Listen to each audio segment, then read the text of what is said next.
She was already crying when I picked up the phone. Not the kind of crying that wants comfort. The kind that has been going on long enough that the person on the other end has given up expecting anything from you and is just letting you hear it, because you're the last number they haven't called yet, or the only one who won't hang up. I almost hung up. I hadn't spoken to Renata in 11 months. The last time I saw her, she was standing in my kitchen at 2 in the morning, barefoot on my tile, telling me that Marcus was going to change, that I didn't understand him, that I was jealous of what they had. I let her finish. I handed her the keys to my car so she could drive home safely. And when she was gone, I sat at my kitchen table and wrote her a message I never sent, because I had already said everything in it out loud 6 times, and the 7th wasn't going to be the one that landed. So when her name lit up my phone 11 months later, at 7:43 on a Tuesday morning, I picked up. I don't know why. Maybe because it was early enough that I wasn't awake enough to decide not to. "He took it," she said. No hello, no preamble. "He took all of it. I should tell you who Renata is, because she is not the kind of woman you picture when you hear that sentence. Renata is an architect. Has been since she was 26. She designs sustainable residential builds, the kind with living walls and passive heating and price tags that make people gasp and then write the check anyway. Because she is that good. She owns her condo outright. She had, until apparently sometime in the last week, a savings account that had taken her 9 years of precise, deliberate accumulation to build. She is also the most competent person I have ever known in any room she has ever walked into. Which is the part that people who haven't watched someone brilliant get slowly reoriented by someone who knows exactly what they're doing, never understand. Marcus had come into her life 2 years ago as a client. He was renovating a property he claimed he owned outright. He was charming in the specific way that men who have done this before are charming. Not flashy, not overwhelming, just attentive. He noticed things. He remembered things. He asked questions nobody had asked her before, and he asked them like the answers genuinely mattered. By the 4th meeting, she had given him a discount. By the 6th, she had given him her number. By month 3, she had told me he was the most emotionally intelligent man she'd ever met. I smiled and said I was happy for her. I was not happy for her, because I had Googled Marcus Foley in month 2, and what I found, not criminal, nothing she could dismiss as a background check gone paranoid, was a pattern. 3 LLCs dissolved. A civil suit settled quietly. A former business partner whose LinkedIn went dark 18 months ago, and whose name, when I searched it alongside Marcus's, returned a single forum post that had since been deleted, but whose cached version said, in 11 words, "Do not do business with this man. I am serious." I showed her. She said the forum could have been a competitor. She said LLCs dissolve for legitimate reasons all the time. She said I was projecting my own bad experience with Daniel onto a man I'd met exactly twice. She was partially right about Daniel. She was entirely wrong about Marcus. "How much?" I asked. Silence on the line. Long enough that I checked to make sure the call hadn't dropped. "Renata, how much did he take?" 83,000, she said. "And the earnest money on the Callaway build." I sat down. I didn't remember deciding to, but I was sitting. The Callaway build was her biggest contract. A family in the hills, second home, full sustainable renovation. She had fronted the earnest deposit herself to secure the timeline while the client's funds cleared escrow. Standard practice for her at that scale. She'd done it a dozen times. He had access to the escrow account? I added him, she said. 8 months ago. He was helping me manage the administrative side. He said it made more sense for tax purposes if he could move money between the accounts and... She stopped. "I know," she said.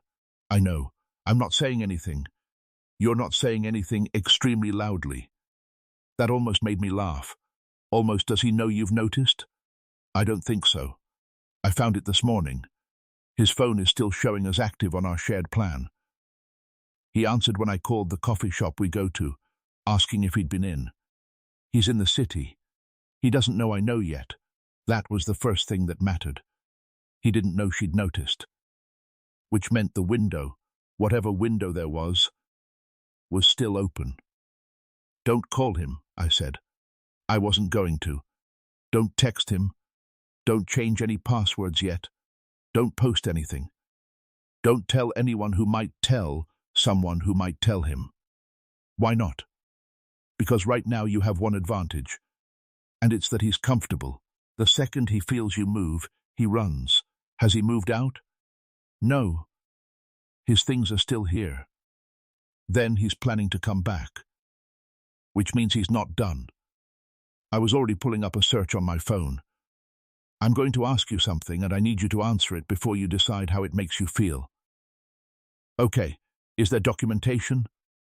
Receipts? Wire confirmations? Anything with his name on a transaction? A pause. Then, I have everything. I keep everything.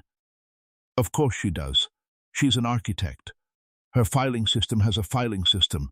Good, I said. Don't touch the accounts. Don't remove him. Screenshot every transaction from the last 8 months right now before anything refreshes. And then, call a lawyer. I can't afford a... Renata, silence. You can afford a lawyer, I said. Call one. She called one. His name was Philip Chen, and he had spent 14 years in financial fraud litigation, and he had, according to his firm's website, recovered $11 million for clients in the previous fiscal year. He told her not to confront Marcus. He told her not to change the account access. He told her to keep acting normally, to answer Marcus's texts the way she normally would, warm and brief, and to give no indication that anything had shifted.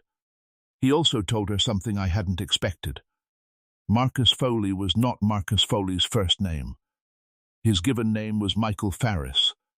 He had a judgment against him in a civil case in another state, not fraud, technically, a breach of contract that a judge had found to contain elements of deliberate financial misrepresentation, and he had relocated, changed the professional name, and started again.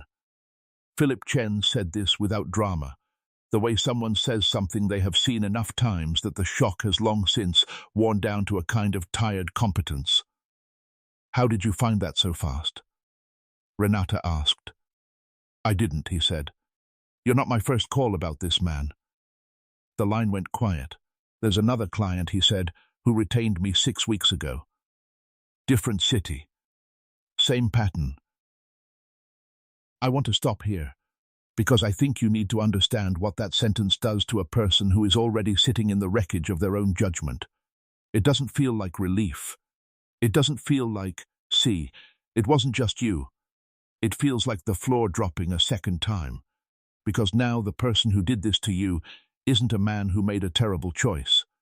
He's a man who made a practiced one, who has a method, who looked at you specifically and saw the same opening he'd seen before and walked through it the same way. Because it had worked before, and because he had learned what to say to women like you, and because women like you is a category he had deliberately cultivated the ability to identify. Renata didn't say any of that. She just said, okay, and asked what to do next. Philip told her. And 3 days later, when she called me back, she had a different sound in her voice. Not better, exactly, but oriented. She knew which direction she was facing. He texted, she said. He's coming back Thursday. He wants to take me to dinner. Are you going to go? A pause. Philip says yes. I didn't know about Thursday's dinner until it was already over. She texted me at 11:17 that night home. Fine, it worked.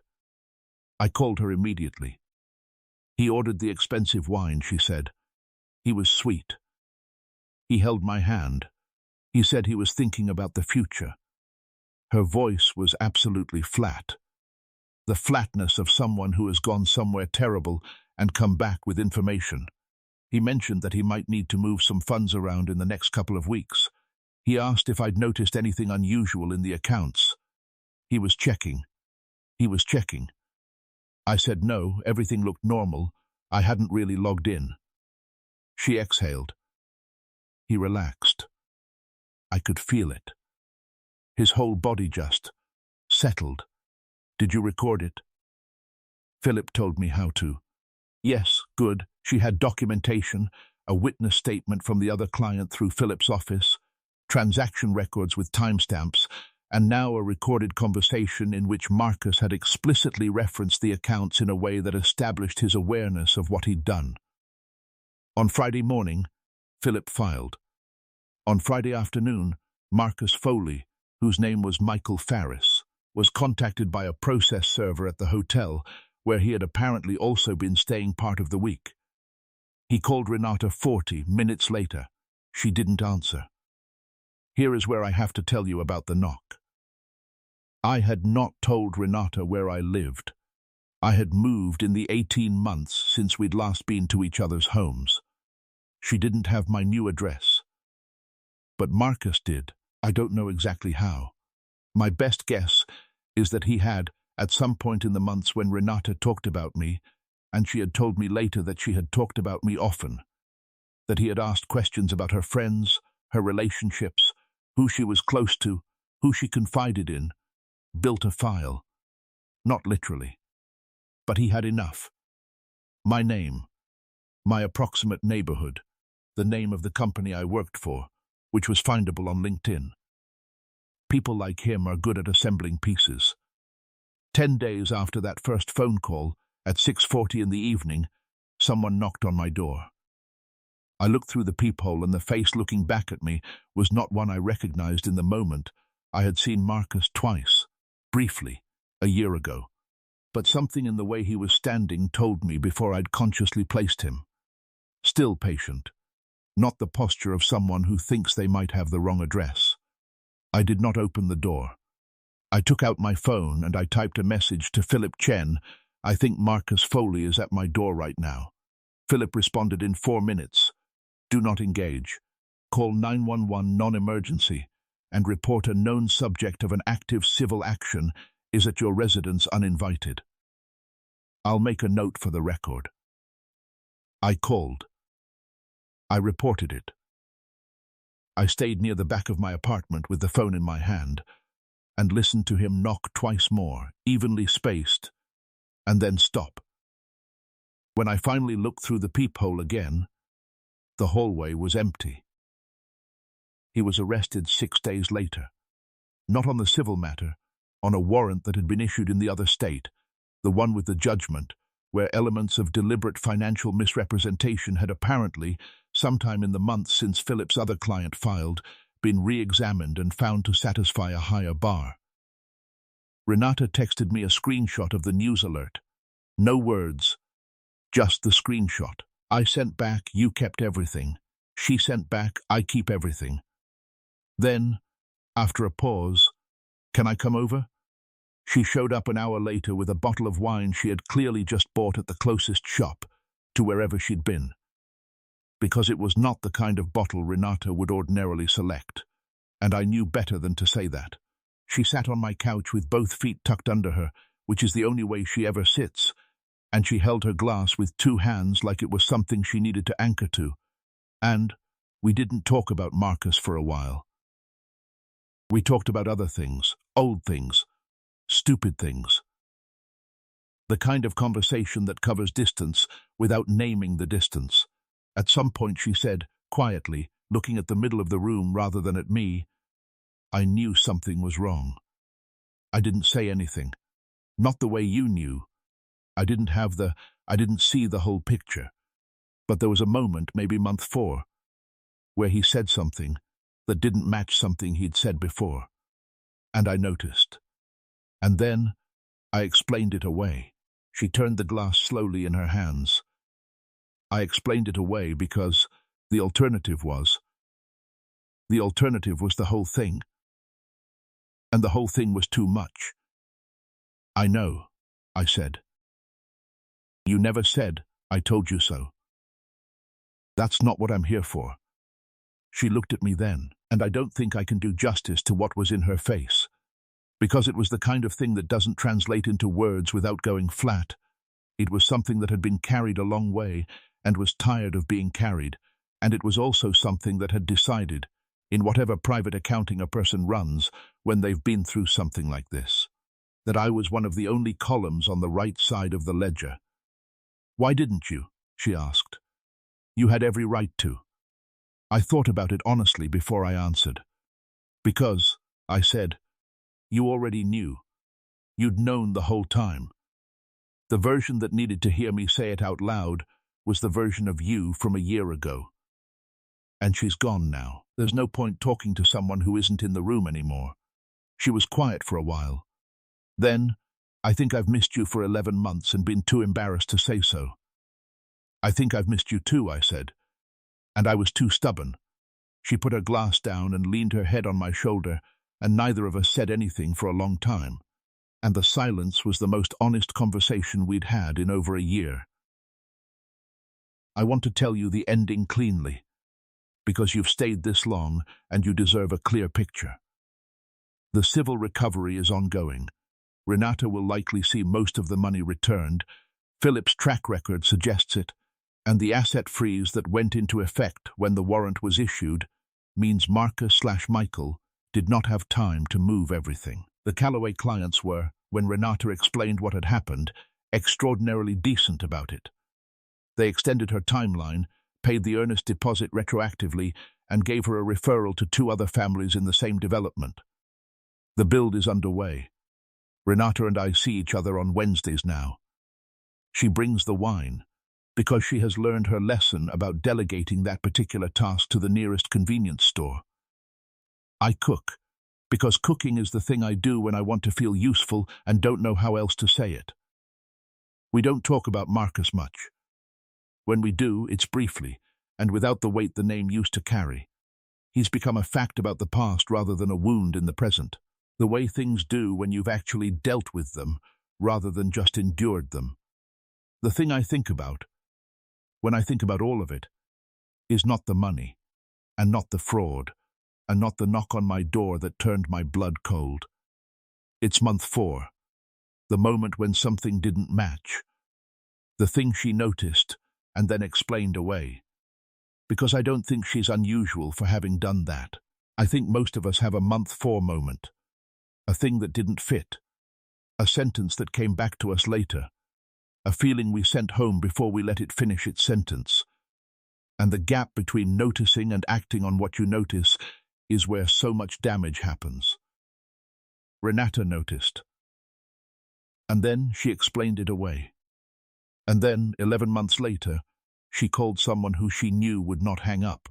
That's the whole story, really, noticing, and then, eventually, calling anyway.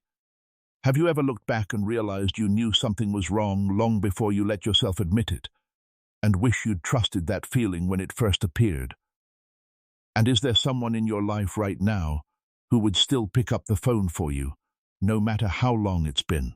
Someone you maybe haven't called in too long? If this story stayed with you, subscribe. A new one arrives every week.